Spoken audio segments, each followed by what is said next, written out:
It's showtime. People should not be afraid of their governments. Governments should be afraid of their people. You know, the right to bear arms is because that's the last form of defense against tyranny. Washington is fundamentally corrupt. There are more words in the IRS code than there are in the Bible. Made in America, heard round the world. You're listening to Blunt Force Truth. I'm Chuck Woolery along with Mark Young. And did you watch the Oscars this last week? I watched a few minutes of it. I just couldn't sit through that. But It's it was amazing. interesting. Men in dresses, though. Yeah, that was, you're going to take him to the ball for sure.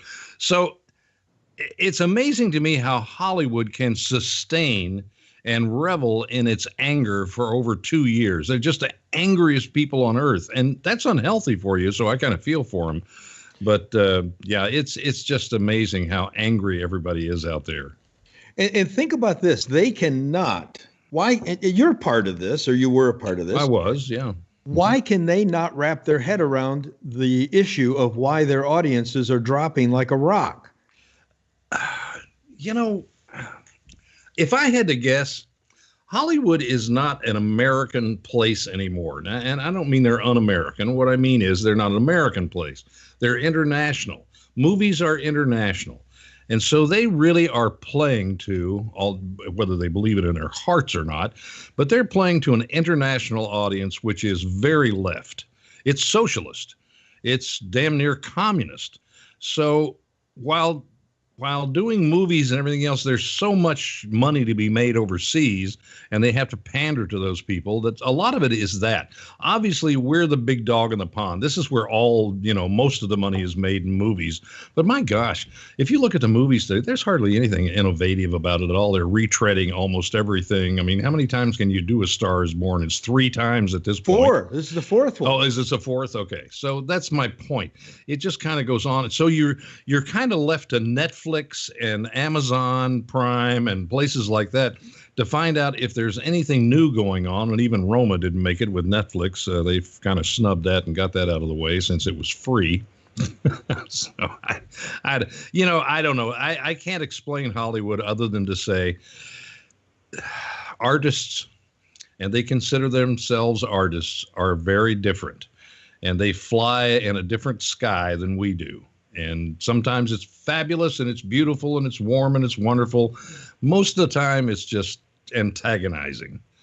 Well, so much of this stuff has an underlying message in it now, doesn't it?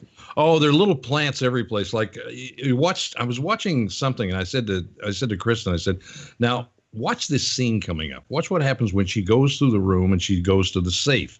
And this woman who was a lawyer. So she was going to the safe, and I have a bobblehead. Here it is, okay? This is, Can you see it? Now, that's my bobblehead. There it is. Okay, he's bobbling. So there's my bobblehead.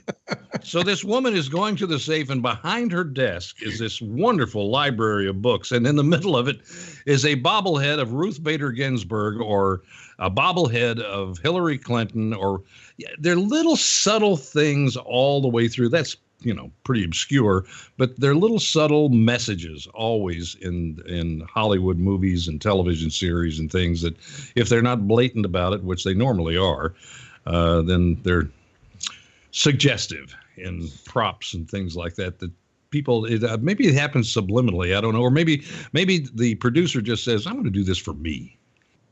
It's just these people, they line up on a red carpet wearing $50,000 jewelry, $5,000 dresses. All borrowed, by the way, from Van Cleef and Arpels and Tiffany and places like that. Harry Winston, right. $2,500 Gucci shoes. And then they all get on stage to preach to all of us about how we're bad people for having excessive wealth and how we would be bad for not wanting socialism. So that's the whole drift, isn't it? That's the political aim of Washington, which they carry the water for, along with the mainstream media. And that is, we can have it, and we can be glamorous, and we can spend money and drive Lamborghinis and live in great mansions, and you can look at us and admire us like we're royalty, because in fact, that's what we are, American royalty. And we want you to treat us like that. But you can't have this stuff. You can't have the private planes. You can't have the big mansions. You can't have the Lamborghinis and the Ferraris and all that kind of stuff. But we can, because we are what you aspire to that you'll never get. because we don't think you deserve it. I got to tell you this. One day I was talking to an African-American minister in Detroit, and I'm not going to use his name, but he's one of the very, very big, prominent ministers. Right. Big church. Mm-hmm. And he's got $3,000 alligator shoes, and he wears a big full-length fur coat, and he drives a Rolls Royce. Yeah, I always wondered about that because you're in God's service, so not that you can't be prosperous. I don't disagree with that, but that's I don't think God's man has to be broke. No, but I also don't think he needs to live in the Vatican either. So I asked this guy in a palace. I asked this guy, I'm like, look, I'm not being disrespectful. I want to ask you a question. Do the members of your church ever get upset that you're driving a $330,000 car and wearing a $25,000 mink coat? Yeah. And his comment to me was, no, it makes them feel good because they know one of us made it. Mm-hmm. That's interesting. Yeah. Well, so he wasn't doing it. So you have to appreciate him because he was sacrificing driving a Rolls Royce to make the rest of the church feel good. Well, there are a lot of white pastors that do the same thing. Creflo Dollar is not a white pastor, but he does the same thing. And they all have jets, and they all have, and they're little old ladies in the Midwest, and people who are, let's say, not wealthy at all, sending in their dollars, whether tithe or whatever it is, and I think it's fine to tithe if you want to, and no problem. You're not going to be held responsible for that, even though you tithe to someone who misuses or misallocates or whatever your funds. And some of these people do. Not my decision, not my judgment. I don't feel good about it, but then again, what can I say? And then there are these people who have millions of dollars who are in the ministry, who live in little houses, drive Fords or whatever, common cars, Chevys, and don't display their wealth, but they're still wealthy. I know a pastor who has written, probably 500 songs that have been published and are sung through congregations all throughout the United States and maybe even the world, written numerous books, and is very wealthy because of that. Yeah, I have no problem with a pastor writing books and making money on it. He's not flamboyant about it. He's not, whatever. But I do have a problem with everybody has to be responsible for their own lives. I don't like to get into other people's lives and business and judgment. No, I have a problem with fleecing the flock, but I don't have a problem with you can write books and your books make a lot of money. Then God love you. Yeah. Make money off your books. Why shouldn't you? Everybody else that writes a book makes money off. So Bernie Sanders is back in the race now, Chuck, and don't you think his time has kind of come? He had his moment in the sun, and now it's kind of like, it's Bernie, yeah. Well, if he won, he would be 79 when he takes the oath of office. Mm-hmm. And of course, I come from Bernie and I are the same age, right? And I think you're completely capable of being president, honestly. Yeah, right. So his age is not a bother to me. I'll tell you what is worrying me about it, or what I find interesting is he's now the least socialist on the group. The last cycle, he was the standout Democratic socialist. Mm-hmm. Now they're all competing to out-commie Bernie Sanders. Yeah, I personally, I really don't agree with that. I hear everybody saying that on the air. I hear a lot of people on television saying it. Pundits and whatever. I think Bernie's just a communist. He's always been a communist, and so it's pretty hard to get left of him. It's just that everybody else is fallen in line with his communist manifesto from years and years and years ago. He's been like honeymooned in the Soviet Union. I know. I know. I'm afraid that probably most people don't really know that or understand the significance of that.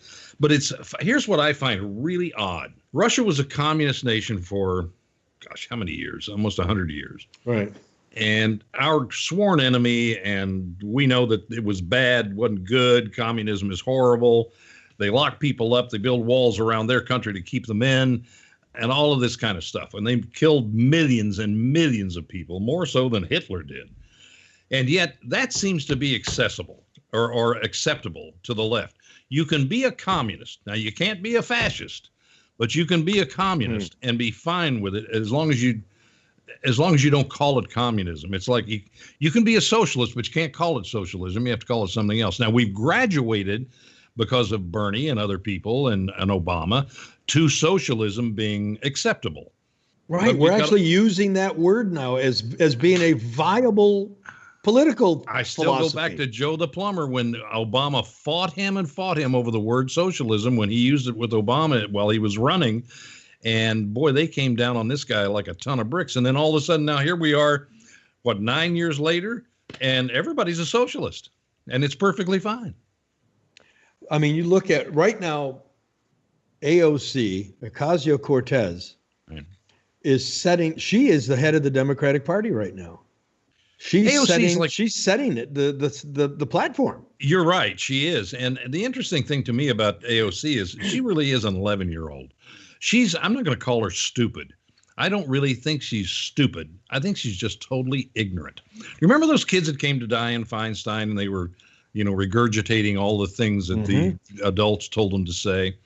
That's AOC. That's who she is. She's about as astute as those 16 and 11-year-olds.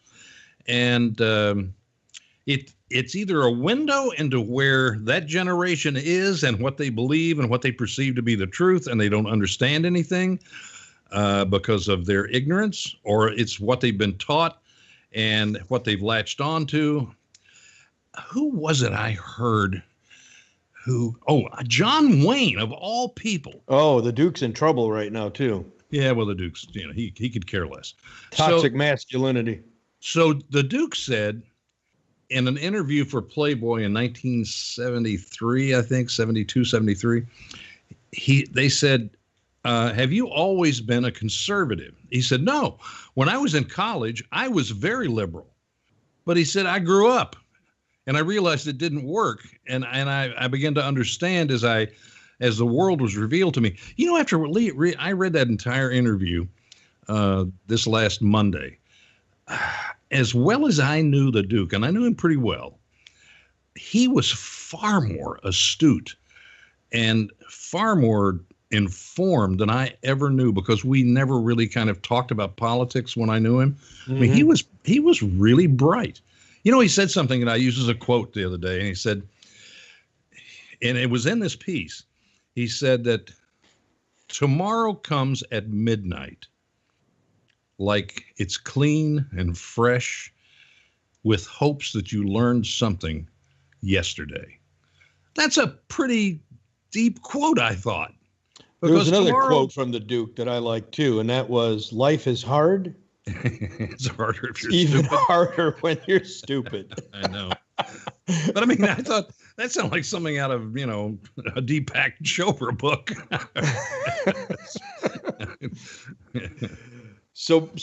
By the way, so Bernie's running now, since you were talking about Ocasio.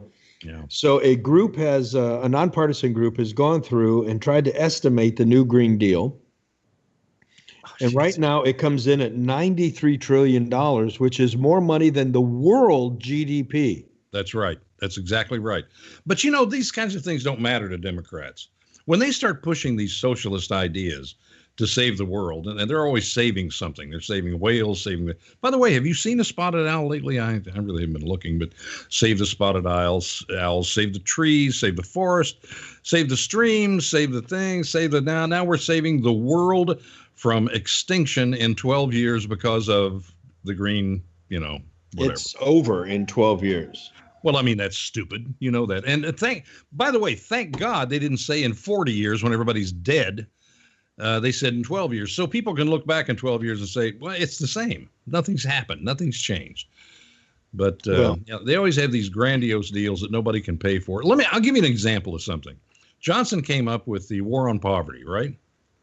Mm-hmm. One of the 3 wars that we never won. Yeah. The needle was, let's say the needle was here. Okay. This is where he moved the needle. Right. Wait for it.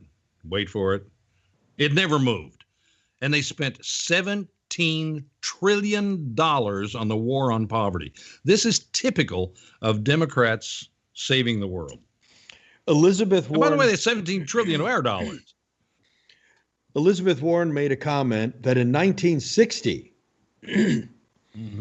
African-American families and African-American home ownership was at a higher percentage than it is today. And what she's not realizing is you're making the argument against social programs, you nitwit. Right? Yeah. We've had, since 60 to now, we've had all these years of social programs, and we made it worse. You know, it's very difficult, I suppose, if you don't want to be educated as to what's going on. We will learn things throughout our lives about everything from building model airplanes to making a new jet or a new ship or a new whatever. But nobody really wants to learn about politics, about the founding of the country, about the differences between socialism and capitalism, not how everybody's trying to persuade you, but the real differences.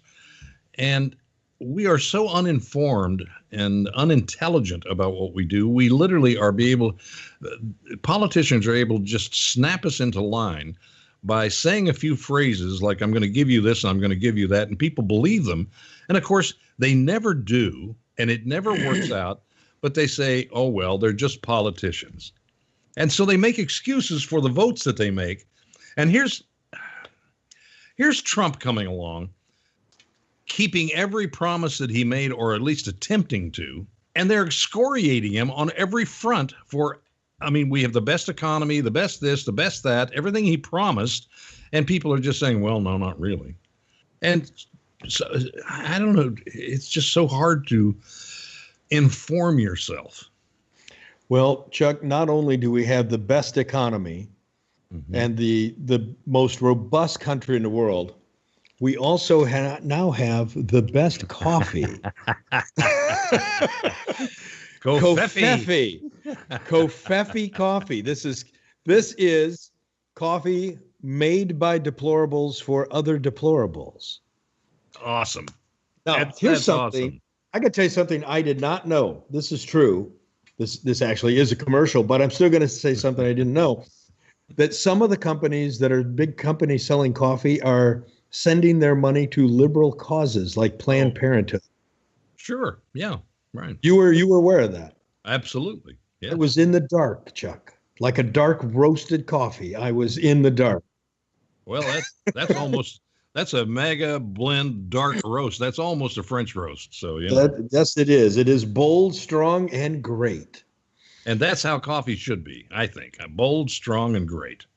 Well, when you buy Covfefe coffee, your money is what's that? Idea. You love that. It's such a great idea. You see the emblem on top here too? Yes.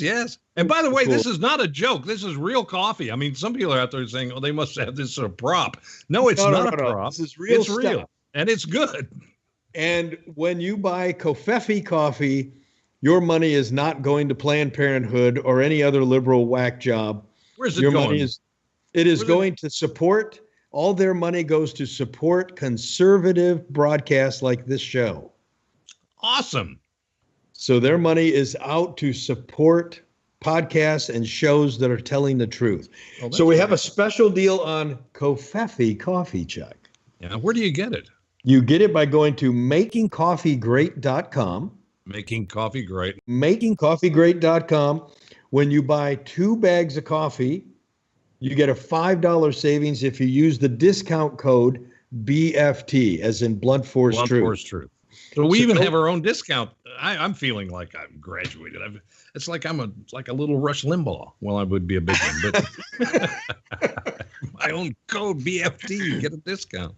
You have your own, so use the BFT discount, get $5 off 2 bags of Covfefe coffee, making coffee great. And this actually really is good stuff. It is good. Yeah, it's very good. It really is. This is good stuff. So you got to go try this out.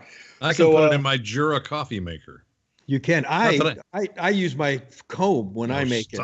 I stir it with my comb. Please don't do this. I use this to stir my coffee, and then I yell at the staff to clean my comb. Okay, folks, I watched Fox Sunday, which, by the way, was really boring in the morning. Fox Sunday morning show. My God, I thought I was going to die.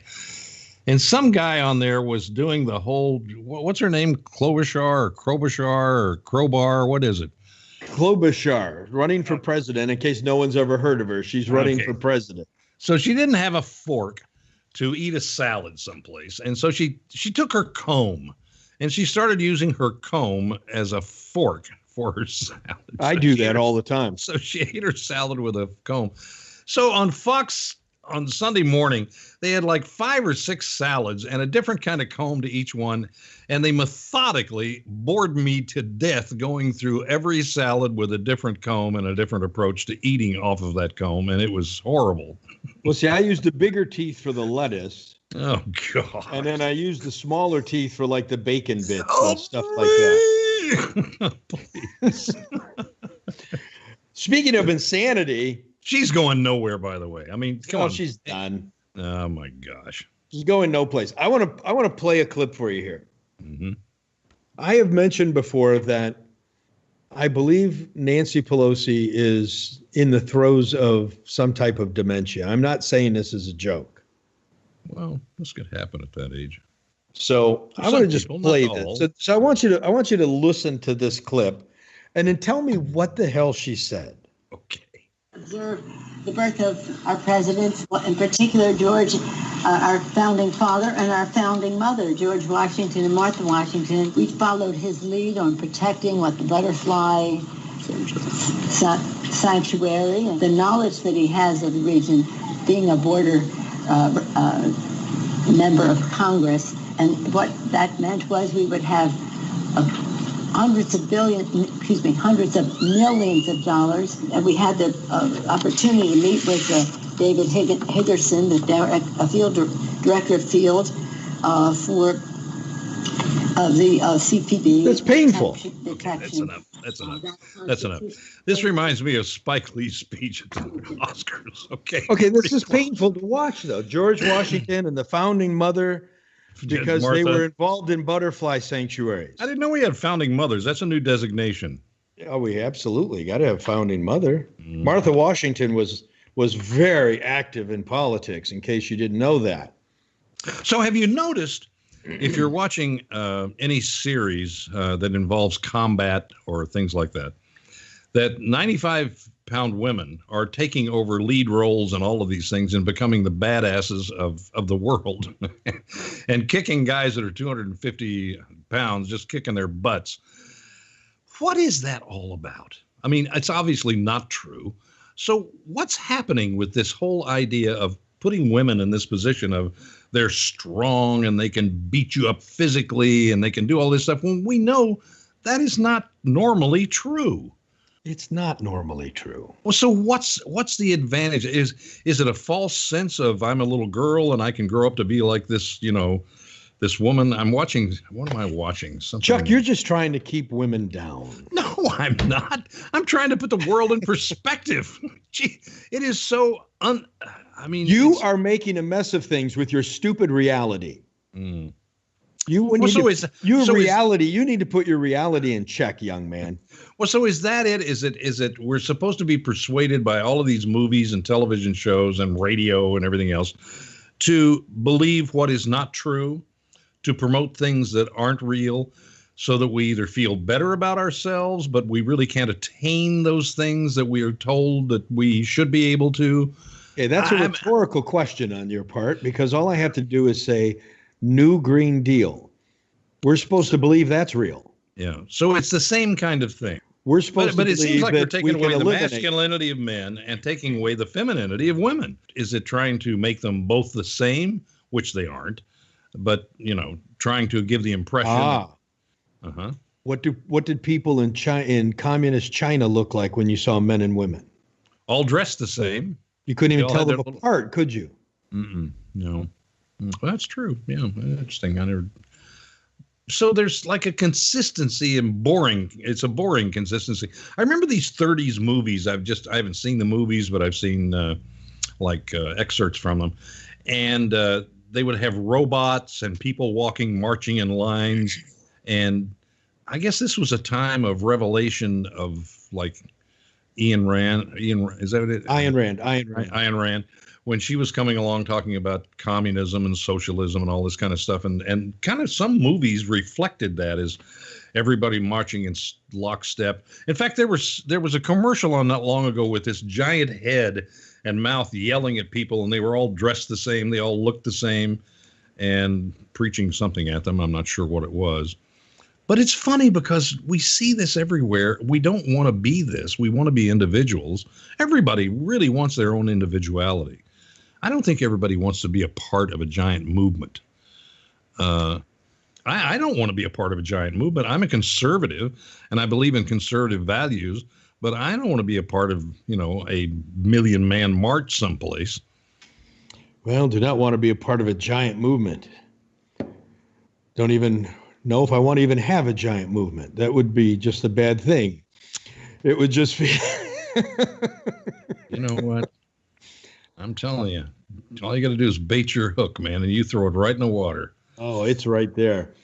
Before we go to some more topics here, we've got Rusty standing by. Russ, we got any comments that we need to address here from our fabulous audience? Here, a couple of comments here, guys, that folks want to know. First of all, 007 Lisa Jones says, my mom's maiden name is Woolery. I wonder if we're related. Yes, it's such an unusual name that I'm related to every Woolery if it's spelled Woolery. And yet, I do believe that there are other spellings of it when they came over from Ireland and England and places like that. But by and large, it's we're related. It's such a weird name. I mean, Woolery. It's a bunch of people jumping up and down in a trough on wool, trying to change colors with dye, and their feet were all different colors. And I thought they owned a bunch. So they were of like sheep the people and that lived in made Northern wine. Ireland. What? So it was like making wine, but your but family dyed wool. Exactly. I mean, I thought you were a they didn't Woolery. No, we were wool stompers is what we were. Wool stompers. Yes, because I had this whole vision of my ancestors owning thousands and thousands of sheep that ran wild over the northern plains or moors of England. And in fact, what they were, I was looking at my family crest.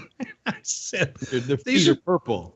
These are people who stand in a wooden trough. This is a Woolery. They stand in a wooden trough. They put cloth, wool in there, and then they put dye in there, and they stamp it with their feet in order for the dye to take. How'd they get the dye off their feet? Like they would stamp grapes. Well, I don't know. Maybe they probably didn't. I mean, back in those days. But that's where Woolery comes from. You'd always spot the Wooleries because of their blue feet or whatever. Probably. I don't know. Maybe we had red feet. I have no idea. Purple feet. You couldn't wear purple back then. They'd kill you. This explains why you dance like you're in river dancing. Exactly. Just stomping wool. All right, we got a few more for you. Darla Bush just comment. First time she's seen your broadcast. She loves it. At Talk to Rusty asks, do you know John Wayne? Tell us the story. Well, maybe we ought to save that for another time and talk about my introduction. I'll put it this way. I'll tell you how I got introduced to him. I'd been in Hollywood about, 2 weeks, and I was dating an actress, and she asked me to come to Newport Beach and play in a Pro-Am tennis tournament with her. And I said, okay. And so I came down and I played my first singles match and won it. And a woman came over to me who I didn't know. I didn't know anybody back then anyway, other than this girl. And so this woman came over and she said, I'm a friend of Joanne's, and I wonder if you'd help me with something. You're not going to play for another hour and a half. I checked. And I said, okay, what? She said, well, I need to go to my dad's house and move a piece of furniture. Would you mind helping me? I said, seriously? She said, yeah, if you don't mind. So we got in our station wagon. We drove down to, we were in Newport, drove down to the waterways down there anyway. Walked down a little set of steps, and she knocked on the door, and John Wayne answered the door. And she said, Daddy, this is Chuck. This is Chuck. This is my dad. Her name was Melinda Munoz, so I couldn't make any connection. She was married to a guy named Greg Munoz, who was a lawyer.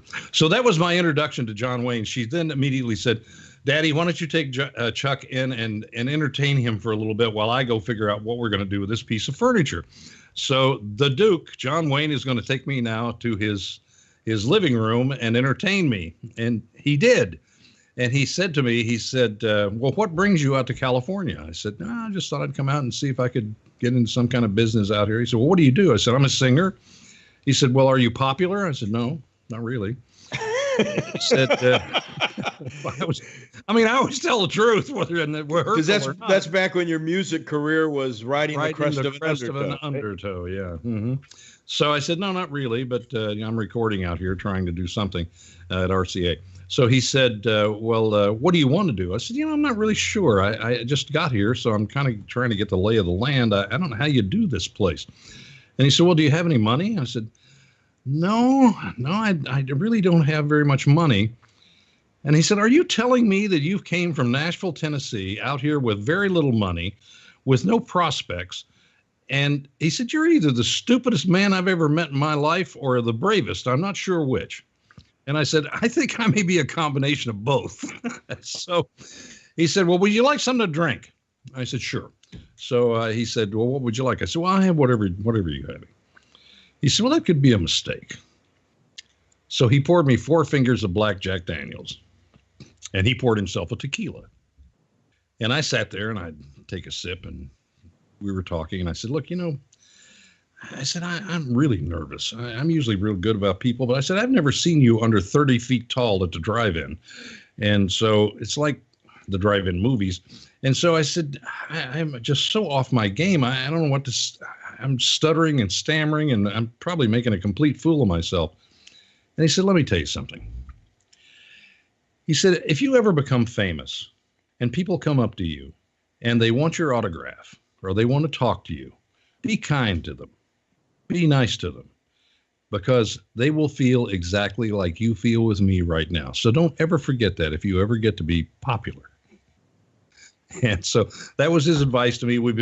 We actually became great friends over a period of time, and he forgave me for not being a drinker and gave me a Diet Coke and sent me on my way. And we got the piece of furniture moved, and I won the tennis tournament. So a couple things I want to add to that. One, you forgot to say that at one point he told you to just call him Duke, and you referred to him as Mr. Duke. Right. I kept saying Mr. Wayne, this, Mr. Wayne. He said, just call me Duke. So I said, well, Mr. Duke. He thought that was funny. So I called him Mr. Duke till he died. He died much younger than I am now. He died, several years younger than I am now, in his early 70s. And one of the things I can vouch for is that I've seen you when you've been down, when you've been sick, no matter what the condition is, and someone will come up and ask for a photograph or an autograph, and you will always rise to the occasion, and you will always do it. Always think of that time with John Wayne. Always think of it. Yeah. It never fails. You always come through. There was now I got to tell the story. I don't even know if you remember this. You and I were coming out of the Detroit airport, and you were on the phone. You were on the phone talking to your wife, and a guy walks up to you and he sticks his phone in your face. And he says, would you say hi to my wife? She's never going to believe that I'm standing in front of Chuck Woolery. Yeah. So Chuck looks at this guy and he goes, what's your name? And I forget, let's say the guy's name is Bob. And Chuck is on his own phone talking to his wife. He goes, honey, you're not going to believe it. Bob is standing right here in front of me. Yeah. And this guy's looking completely befuddled, like, what? Why are you telling your wife about me? Which I thought was funny, that you turned the tables on him. Yeah. So back to the new Green Deal, Chuck. It's $93 trillion, bigger than the world's entire economy. We're going to have to get rid of cows, stop having babies, because AOC said no more babies. Look, if this was real, if we really had a climate disaster on our hands, and I do not believe it is because of science, not because of politics. And there are a lot of people who don't believe it is. There are obviously a lot of people who believe it is. Then that would be different. We'd have to really, hunker down and get to the bottom of this and try to do something to reverse it. But we reversed the ozone. I mean, that was caused by fluorocarbon, whatever it was. What was it? Freon. Yeah, Freon, right. And so we changed that and reversed it, and that closed that hole. So we took care of that. And that was a problem. There was no question about it. It was a problem. Yeah. So we fixed that. And the thing with liberal, progressive, socialist, Marxists is this. No matter what you do, no matter what they have, there's always something that is not satisfied. You can't do anything to completely satisfy them. You could fix climate change for $1.50, and they wouldn't be happy because it didn't cost enough. Well, there is ice melting in the Antarctic right now. Yeah. That's legitimate. Mm-hmm. And if it continues down the path it's in, Yeah. it could overwhelm many of the shores of different continents around the planet Mm-hmm. in as little as another 1,000 years, because the sea levels have gone up by a millimeter a year for the past 2 Listen, years. here's the thing. When you have a program that is going to take away all the fossil fuels, all the cars, all the jets, all the transportation, all the businesses, all of the industry, and the foundation of the success of Western civilization, it's stupid. Excuse me. You can't expect people to do that. It will never happen. When you're talking about tearing down all the buildings and rebuilding them to be environmentally friendly and all that, that's not going to happen. The point is, all of this is stupid. It's not even ignorant. This whole program is stupid, and the Democrats are all behind it. So it tells you how stupid they are, and what they will go for in order to get their hands on your tax money and to control you from Washington. It's just amazing to me that people can't see through this. And I mean, there are obviously some Democrats who just kind of turned their back on it. Dianne Feinstein was one that just kind of went, come on. Yeah, it's hard to believe Dianne Feinstein is now the voice of reason. She's not the voice of reason because she doesn't believe in climate change. She's the voice of reason because she doesn't believe in the Green New Deal, which is Every absurd. one of these lunatics running for president is endorsing the Green New Deal. Because Ocasio is getting all the attention. She's getting all the attention. I know, which is great, because I it's going to cut them off from getting attention. Kamala Harris was She's asked, the boss, right? She is the boss. What do you think of that? So what the hell does that even mean? This self-inflation of people of just being so important in their own minds it's just boggling. Mind-boggling. It's like a draft, and it's like something like I did something and like you didn't do anything. So like, you know what? I'm the boss. So what do you think of that? Right. It's like, what the hell did you just say? I know. It's like Nancy Pelosi without the dementia. Well, there's a point. Yeah. Nancy Pelosi really gets into word salad, doesn't she? She gets all mixed up about what she's talking about. Well, she just said that George Washington and the founding mother Martha were into butterfly sanctuaries. Well, you see, there was this whole thing about butterflies, the monarch butterfly coming up from South America and crossing our border and habitating and, mating and whatever, I guess, in the trees in the South, and that they couldn't make it over the wall. Apparently, butterflies can't fly that high, which is stupid. It's ridiculous. Well, the founding mother was very concerned. Can't get over it. The founding mother was very concerned about the butterfly problem. Yeah. Well, I think panthers and coyotes will probably be blocked by it, but that's a good thing. So anyways, Kamala Harris says that it's not about what it costs. It's about the return on investment. What? That was her comment when they asked her, how do you pay for the new Green Deal? She said, it's an investment. It's not a tax. It's an investment. It's not about the cost. It's about the return on investment. Thank you, Bill Clinton. He's the one that really introduced the word investment when it's really not more than, having to pay through your nose for everything. Well, that's right. They're not taxes. They're investments. Our future. So I have a question. Yeah. If the new Green Deal... Is this for me or just in general? This is for you. The new Green Deal guarantees a high-paying job, paid for medical care, and paid for vacations.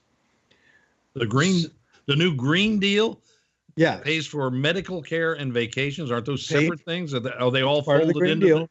Part of the Green Deal. Okay. So you get paid vacations, paid medical, and a livable wage job. But then it also has provisions for free housing, free medical care, and free money for people who do not care to work. Because that's going to make the world better. It's going to save the planet. If everyone is getting a job, why do you have to have all these free giveaways if everybody has a high-paying job? Because it won't be high paying. And it'll be directed by the state. Now, meanwhile, running for president, we have Cory Booker, Spartacus. Spartacus. It was like we were a team when we did that. We were right there. It was amazing. Spartacus. We should start a barbershop quartet. Go ahead. We could do that. Just we the could two both of us. sing. We'll sing out of both sides of our mouth. We'll be a quartet. Oh, okay. That's what I have to say. We'll have to be like Elizabeth Warren and sing with forked tongue. Exactly. So Cory Booker was all in on the Jussie Smollett attack. Mm-hmm. This is the America we live in. Now, the first time, no one has backed the bus up here. Huh? I'm sorry? If you notice that none of the Hollywood types or none of the politicians have apologized to the president or to the vice president for blaming them for the Jussie Smollett attack. Well, see, here's the whole deal. You cannot, I defy you to embarrass a progressive Democrat. I just defy you to do it. You can't embarrass them. They can't embarrass themselves. They will not allow you to be embarrassed. They will. It's very difficult for them to say, boy, I got that one wrong. They'll never do it. The point is that people want to believe things. It's not news. It's not newsworthy.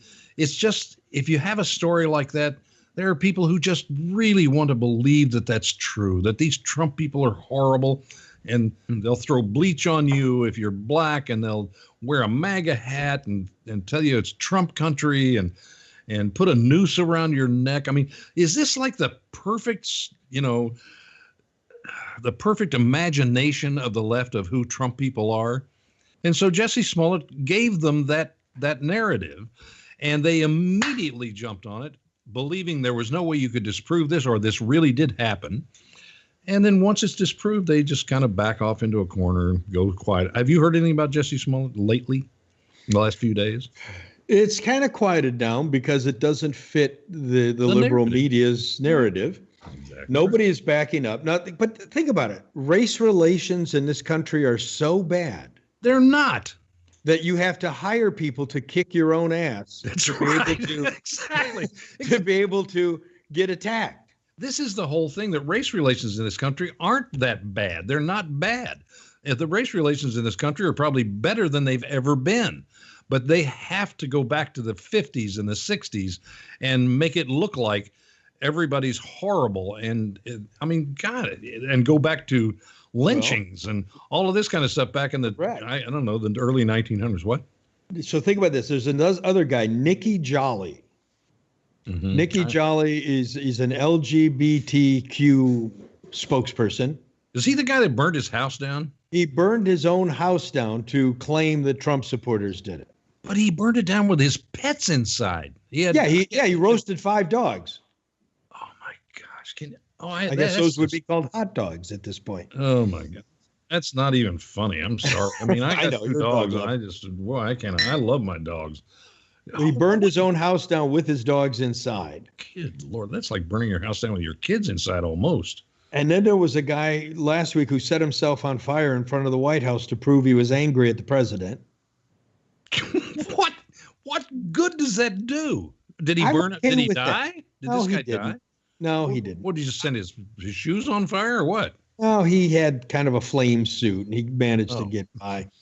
No, I'm actually fine if these people want to incinerate themselves to prove a point. That's actually called Darwinism. Yeah. It's just culling the herd.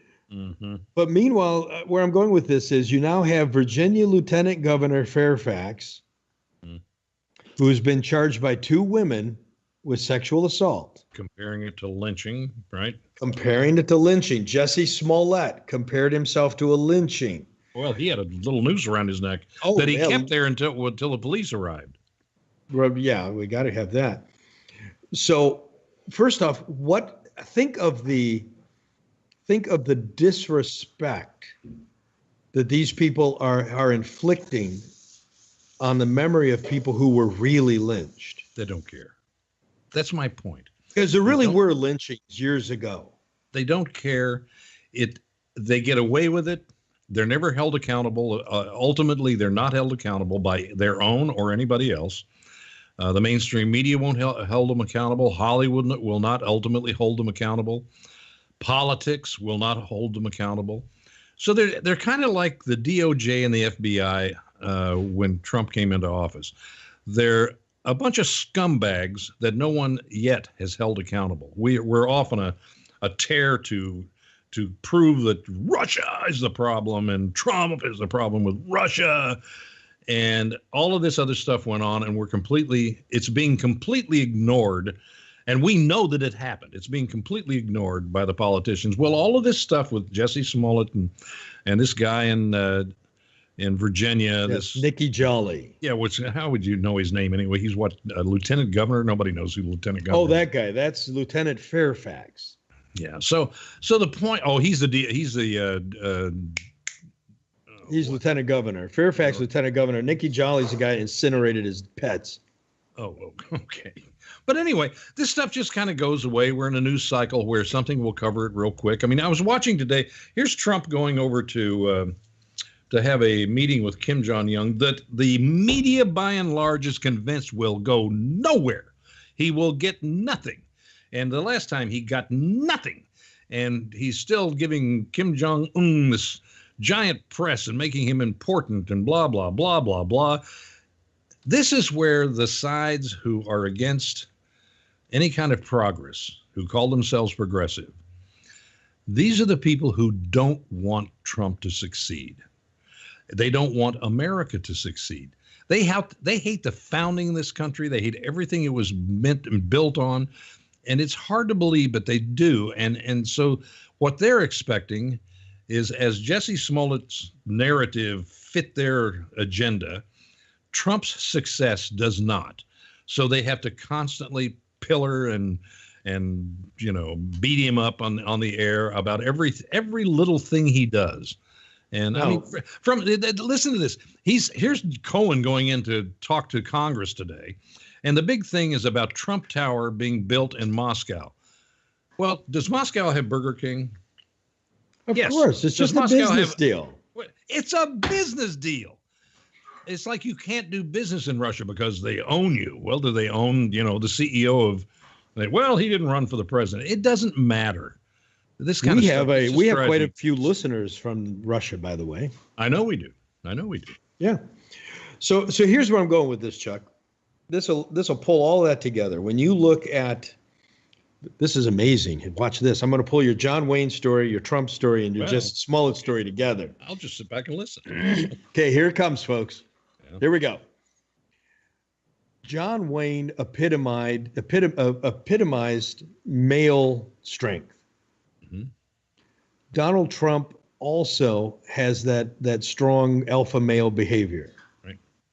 When you look at what's happening with a Jesse Smollett or the lieutenant governor or all these people. Or the guy that burned his house down. The guy that burned his house down. And showing up at the Oscars wearing a ball gown. And we were talking about how they're trying to demasculinize men.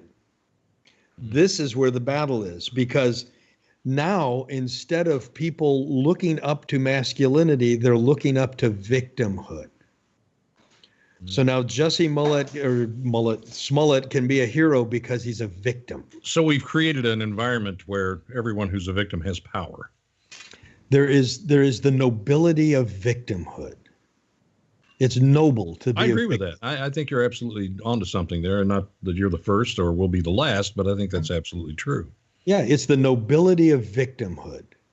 So how long does something like this last, though? Does it last long? Is it transient? Does it build up to where everybody becomes a victim? I mean, I don't know. It's kind of a child. It's kind of a childish thing, isn't it? I mean, when you're small, and he did it, not me. You really want to be the victim because if you're the victim, you don't get punished. Think about the mentality, though. Think about the mentality that you have to want to be a victim. Well, then on top of that, what about the real victims? People who are really victims of crime and rape and pillage and burning and everything else, they just completely lose their place. They get diminished. Yeah, they're overshadowed by the fake ones. Yep, they get diminished. Mm-hmm. Back to President Trump for a minute. Adam Schiff. Oh, boy. Oh, yeah. Adam Schiff thinks he's president. There's so many Democrats who are Congress people and everything that really believe they're president. Adam Schiff's going to sue the president, right? No one contacts Secret Service, okay, for what I'm about to say. Adam Schiff just makes me want to just slap him when I see him. Does he not just irritate the crap out of you when you see him? Yes, he's with those eyes bugging out of his head. He's so calm and he's so informed and so bright.